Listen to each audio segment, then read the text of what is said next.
Welcome to another episode of Between Two Psychs with myself, Adam McCartney, and my co-host, Michael Lane. Today, we are talking about what happens when you let children tell their story. So, Mike, what does happen when children tell their story? A lot isn't my first answer, Adam. We can end the show there. Yeah. So what happens? So we're talking about this in relation to conflict and challenge. You know, we often hear that children are not responding or not engaging to forms of management or forms of behaviour management that are being used in school, and yet those forms of behaviour management work so well for the majority of students. So, you know, we both know that they work, but they're not working for everybody. So you and I have thought about, well, why doesn't it work, and what can school staff do in order to help it work for that particular child? Before we jump into that, I think it's important to understand why it works for the majority of the population and not those other, those fringe parts of the population. I always like to look at the bell curve. So when you look at the bell curve in terms of the big fat bit in the middle where most of us sit on any sort of measurement, whether that's intelligence, athletic ability, creativity, whatever the measurement is, most people will be in the middle. And anyone below the 16th percentile is considered below average. And anyone above the 84th percentile is considered above average. And for behavior policies in schools, most kids will sit in the middle and they will get along with that. It's those kids who are on the above the 84th and those kids that are below the 16th where you have to really think about the refinement of it. Yeah. And that's where this comes in about why is it important for those children to have their story heard who sit below the 16th percentile, who for some reason cannot get on board with your behavioral relation policy. And quite often, as educators, we come to the conclusion, well, punishment must work. Well, if they're not getting on with the basics, they're probably not going to take that confrontation element of the system very well either, are they? Now, last week we talked about bonding and the importance of that. Why do kids gear up even more when they experience conflict with adults, Mike? I think part of it is about feeling blamed. And, you know, they may already be feeling like I'm out of control. I don't need anyone else to tell me I'm out of control. Or I know what I did was wrong. I don't need anyone else to tell me that I was wrong. And we start getting then into a complex internal dialogue that it's so important that we do attempt to read and understand. And that, in so many ways, feeds into the title of this podcast. And supporting young people to be able to express themselves and talk about what did happen, why it happened, why they responded. And before I start even going into those sorts of conflict dialogues or resolution dialogues, there's a timing, isn't there, Adam? There's a timing of when you start to have that conversation. And we know that from, you know, approaches like emotion coaching, where, you know, if someone's at the peak of excitement or heightened emotional outburst, that isn't the best time to be talking to somebody. We spoke so much last week about sympathetic and parasympathetic nervous systems. If you're going to try and get someone when they're at their heightened, the sympathetic nervous system's going crazy, it ain't happening. And, you know, I also have a graph which I share with teachers about dysregulation. You know, imagine you're going along in a straight line, a flat line on a piece of paper. That's you regulated. And then suddenly something goes wrong and it spikes. And that is the dysregulation. But it also comes back down. And like any of those sort of seismographs or whatever they're called, it usually drops below the baseline, your regulation point. You don't dysregulate and go straight back to regulation. You go into a little depressed phase, don't you? Yeah. And then you come back out of it. And it's a lot of teachers that I speak with, they struggle to notice what is a depressed state and what is a regulated state, because a depressed state can look like quite quiet and sullen and you might be able to actually get words across them. But are those words going in? Not necessarily. So how do we make them go in, Adam? That's the key That's thing. what you said about timing. When do you do the conversation? And within an education context, it's about knowing your own capacity as a practitioner. When am I realistically going to get this conversation done? How am I going to structure it? Am I the right person to have it? Just because the child might have a bad relationship with you, a lot of people might think, well, they're not going to respond well to me. But that's the point. It's you might be the issue in their internal working model. Yeah. Therefore, for them to have a successful journey in their education, and for you as a teacher / practitioner to have a successful career, this needs to be addressed. Yeah. And one way we can do that is through restorative conversations. Have you come across this before? Certainly have, Adam. Yep. Yeah. Have you got any experience in it, or do you want me to jump in? I have, but I know that you're itching to jump in, so go for it. Well, essentially, it's a structured conversation that, going back to what we said last week about feeling validated, it allows that child to feel validated in their perspective without saying that they're absolutely right, because they might not be right. There might be elements of that. So it starts off with looking at what happened, and you're trying your best just to get the facts at this point. So you explore the child's perspective and you just let them talk through it. And there may be elements that and the child know that didn't happen, and you gently question them through the curiosity element. Well, when I came in and seen you standing on the table, you said in your story that you didn't stand on the table. So are my eyes deceiving me or something like that? And the child might correct themselves. Then you move into thoughts and feelings around, okay, this happened in the event. What were you thinking or what were you feeling before the event started? What were you thinking or feeling during the event? And when I came in and caught you throwing that ball at Jimmy's head, what were you thinking and feeling whenever I reprimanded you? What were your thoughts and feelings towards me? And then we move into the impact of that. And we kind of very touched on that. It's like, okay, you've been reprimanded, and you've fallen out with your friend. You feel bad towards me because I'm the one that has told you off or reprimanded you. And then you move past that. It's like, okay, how do we stop this happening again? What can we do? If we know how you think and feel, is there a point in which we can act earlier? Is there a point on which you can reach out for help before you do escalate your behavior? And just by going through those stages, the child will feel a lot more seen. Their experience will feel more validated. And as the adult, you'll feel more in control because there's a structure around it. And you just got to move through that structure. At some point, I want to come on to motivational interviewing because I know that's something you're versed in, and that links back to structure again. You don't have to be a skilled practitioner with analytical knowledge of 1,000 professors in order to do this. You just got to show some patience and a well thought out conversation structure. No, I need a round of applause button, Adam, for when you finish one of your lectures. That was a good one. Thank you. I can never tell if you're being serious or not. Some people may not have listened to last week's episode, but are listening to this one. But one of the key phrases that we mentioned last week is a key phrase that's used across schools, and that is connection before correction. And you're talking there about connecting with somebody and exploring their story.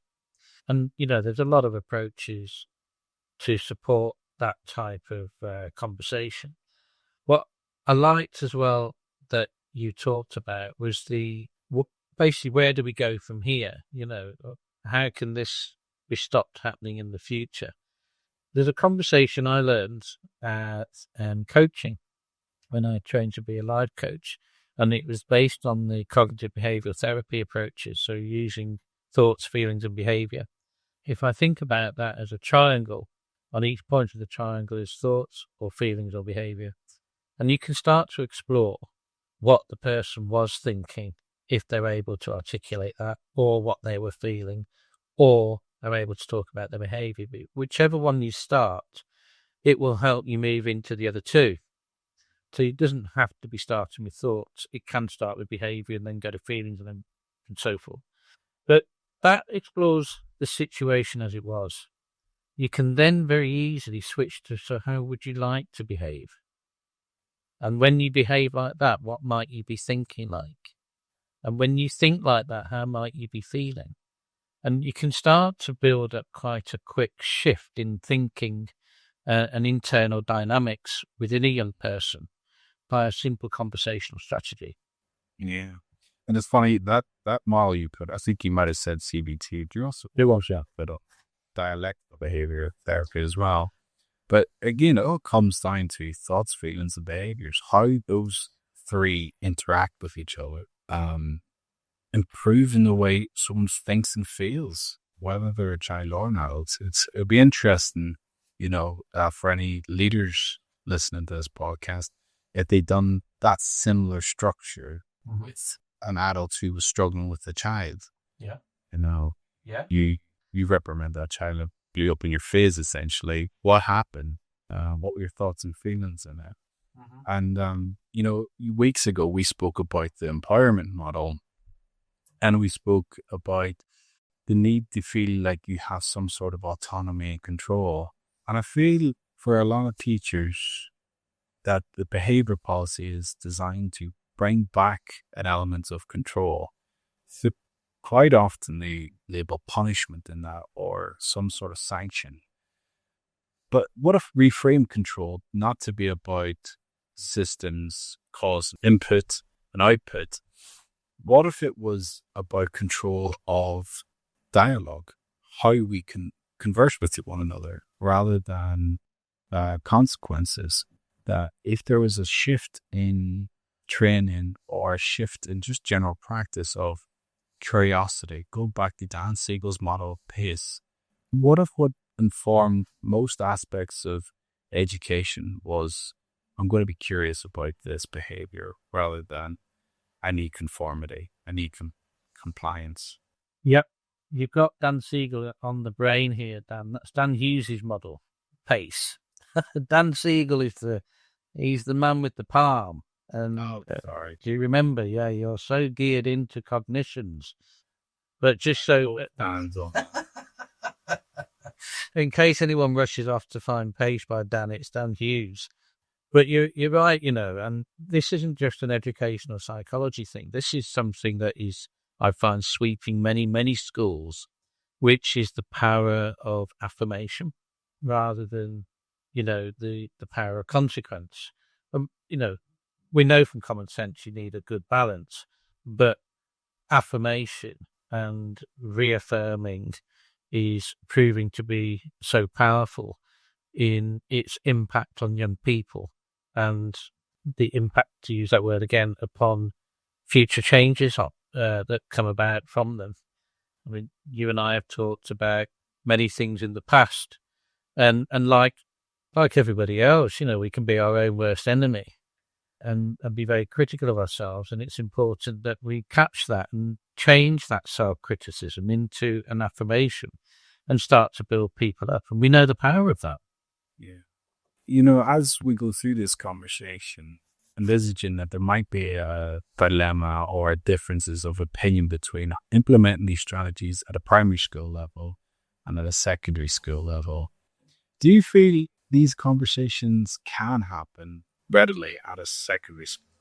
I actually do, and I do see it. And I think more and more members of staff are seeing the power of it themselves when they're liaising with challenges. And there's a lot of challenges coming through now, with the nature of inclusion and difficulty with sufficiency across local authorities where children are having to go to local schools with additional support. Staff are facing a lot of challenges. And I'm pleased to say, yeah, I am seeing it, Adam. Yeah, I am seeing. I agree with you. Staff are seeing a lot of challenges, and it links back to what we said last week. Things are going to have practice needs to change and needs to become more relational focused because of the way that the education landscape shift. And I'm glad to hear you, Senate, you're experiencing it too, because when we see that happening, that's an investment in that relationship as children alongside that adult. But we don't talk enough about in education the impact of the COVID years. Within the primary school years, I'm thinking about those who are in year 2 currently, in year 5. So year 2 students would have just been born and spent the first year essentially in isolation. And year 5 was due to start school and missed out on a lot of socialization. And again, with that feeds into secondary school as well. A lot of students who went through transition during the COVID years, they haven't had the same level of socializing, the same level of rapport building with adults, that just being able to stay regulated with all that disruption is much harder for them than any of us would have experienced going through our educational journey. Yeah, it's a fair point, Adam, and a good point. So what do we do then? So if we've got young people in the school system who are struggling to interact with us as adults, and the reactions to approaches that are in the behaviour policies for school are not bringing out the best in that child, what do we do? Yeah, other than having something like restorative conversations as part of the behavior policy, for me, it's all encompassed there. It's intertwined within your practice. So I always remember my own education journey, the teachers who would wait by the door as you entered. I would greet you by your name. And those who took it really seriously would give you a handshake. And they're going back to what we were speaking around validation, affirmation. That can come across as quite silly. But when you think about it, that teacher's taking time to identify every single student as they enter the room. Like, I see you, and it's a small but subtle difference. I see you, you're important enough that I will say your name and shake your hand. And there's some sort of value in that. But when you move that into the conflict side of things, how do you do that when you're actually delivering, say, a history lesson? Do you just do it on the short, or do you send them out of the room until you can have that conversation with them? I remember that happening a lot. What do you think, Mike? What can they do in the moment? Well, I think that's where it comes back to the evidence-based strategies. So the emotion coaching approach is the sort of thing that you do in the moment, and it teaches you what to do at the height. For some schools where children's heightened state is very aggressive, they have agreed strategies and approaches in place to help that child. Your question, I think, sits on an approach that we would describe as a bedrock of practice that we covered last week, where we was talking about bonding and attunement. And the stronger the bond that exists between an adult and a child is going to result in a stronger impact when trying to support a child to avoid the heightened state or to come down from the heightened state. So the first things first, as they say, is the bond and attunement. Yeah, absolutely. The bond is this thing you work on all the time. Yeah. Our restorative conversation is pretty school in order to repair that bond, isn't it? Yeah. It's to be an element of repair there. Yeah. I've spoken to a few teachers about what is a restorative conversation, and I believe there's some misunderstanding around what it actually means. It's not that conversation about you've done this wrong, this is the consequence, don't do it again. It is very much about exploring the perspectives and repairing the relationship or repairing the bond between whoever was involved. That might be peer on peer, or it might be adult students. Yeah. And that, I think there needs to be a clear understanding within that. Yeah, there does. So we're kind of getting into the the conversational strategies again, and which are good. They're so important. What about frameworks that would support the conversational strategy? For example, a very popular one that I see in schools is the comic strips, which essentially enables that young person and the adult to go through a process of reflection. So the restorative conversation can be filtered into the comic strip process. And then having come through the comic strip and have had the process to hear the child's story, which, essentially is what this podcast is called, then using the strategies that we mentioned a few minutes ago, like the cognitive behaviour therapy, coaching conversation I described to move the child beyond and into a process of growth. The comic strip conversations is a good one because I'm assuming you're talking about the one where you draw and talk. Yeah, whichever one. And the draw and talk thing works for students who really struggle with, it might be that it's personal difference. They have, I can't look at someone square on. It's a bit like, the parents that can only do the difficult conversations with their teenager when they're driving in the car because they're both looking forward. Yeah. And they don't have to make eye contact. Draw and talk similar, but also lies where that child might have some verbal difficulties, or they might just not have the language to articulate complex feelings. The drawing helps them articulate that with whether it's through jagged shapes or how they draw characters relation to one another. I can imagine a lot of play therapists screen out it as on about sand therapy or that type of thing, whereby you have figurines and you put them into a sandbox and you recreate the situation and how it happened for you. Yeah.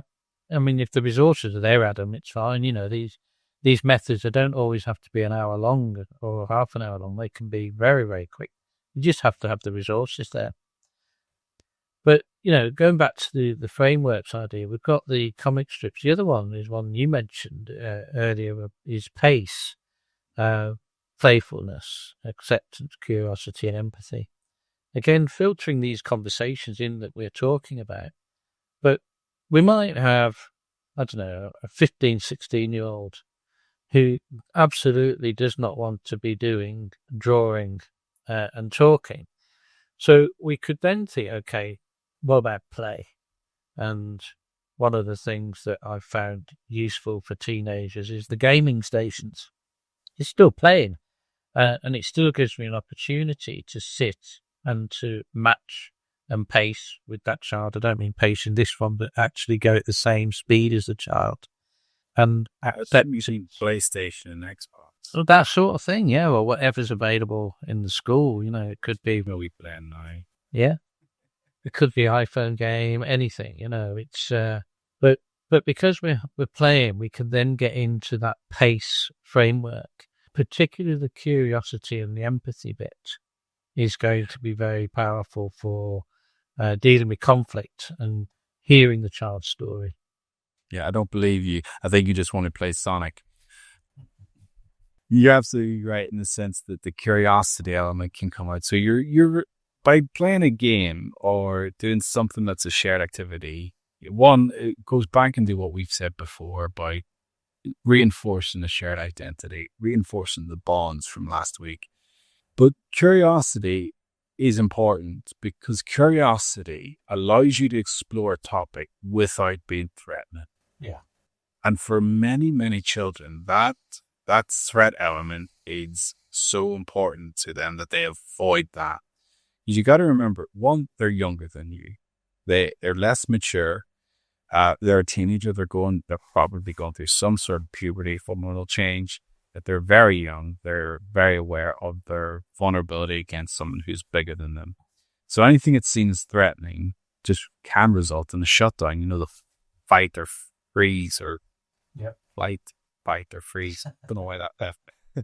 And as the trusted adult in that scenario, your role is to lower the threat level, and again going back to the parasympathetic nervous system. And curiosity is very good in that. you also talked about playfulness, and you said about playing games. As a parent, that's probably more useful than as a teacher, because a teacher can't really stop a lesson and start playing games. However, I do think there's an authenticity element to that. And I always say to teachers, like, if you want to be playful, it's not about being Mr. Tumble or being a clown. It's about, what do you find humorous? You know, it's slapstick comedy, the terrible dad jokes. Yeah. And when people feel that you're being authentic, they trust you more in every other aspect. So then that acceptance and curiosity, empathy comes more naturally. However, I will say a word of caution is, if you are on the sarcastic end, just be aware. Children with social communication difficulties might not pick up on your humor. No, they're not. You might have to tweak that. You might have to. Yeah. Okay, so just thinking as we're coming towards the end of this podcast, Adam, key points. So we wanted to talk about, essentially, it's conflict management and conflict resolution and strategies that would assist members of school staff to assist the child in talking about what happened, but not just about what happened, but helping them to learn through conversations.